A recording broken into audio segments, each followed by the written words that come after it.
আমাদেরকে মানবাধিকার এবং গণতান্ত্রিক অধিকার সমুন্নত করতে হবে। আসন্ন ত্রয়োদশ জাতীয় সংসদ নির্বাচনকে সামনে রেখে কক্সবাজার ১ আসনের বমু বিলছড়ি ইউনিয়নে বিএনপির উদ্যোগে এক নির্বাচনী জনসমাবেশ অনুষ্ঠিত হয়েছে।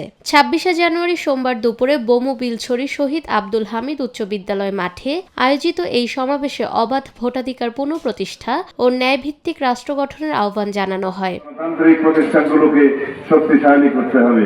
সমাবেশে প্রধান অতিথির বক্তব্যে বিএনপির স্থায়ী কমিটির সদস্য ও সাবেক যোগাযোগ মন্ত্রী সালাউদ্দিন আহমেদ বলেন, গণতন্ত্র ও ভোটাধিকার ছাড়া টেকসই উন্নয়ন সম্ভব নয়। বিএনপি ক্ষমতায় এলে প্রতিহিংসার রাজনীতি নয়, ন্যায় ও ইনসাফ ভিত্তিক রাষ্ট্র পরিচালনা করা হবে বলে তিনি জানান। মন্দির বিল বড়ুয়াপাড়া বৌদ্ধবিহার সংস্কার পাঠ বমু বিলছড়ি দারুল উলুম মাদ্রাসা আনোয়ার না মোলা আনোয়ার না আচ্ছা দেয়া আচ্ছা দারুল মাদ্রাসা ৩ নম্বর কি যে সাইকেল শেল্টার নেই সাইকেল শেল্টারের কিনা নজানি বিল্ডিং একটা দেওয়া যাবে একটা পাহাড়ের মধ্যে সাইকেল শেল্টার দিতে না চায় অত পাহাড়ের মধ্যে কি বন্যা না এটা উদ্দিয়ান বইয়ে সাইকেল শেল্টার দিতে না চায় হ্যাঁ বিল্ডিং করা যাবে।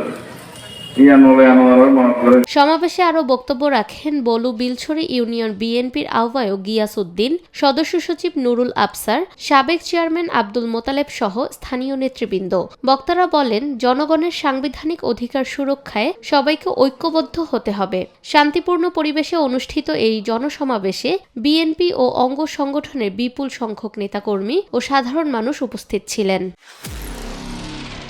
নিরপেক্ষ, সত্য প্রকাশে আপোষহীন।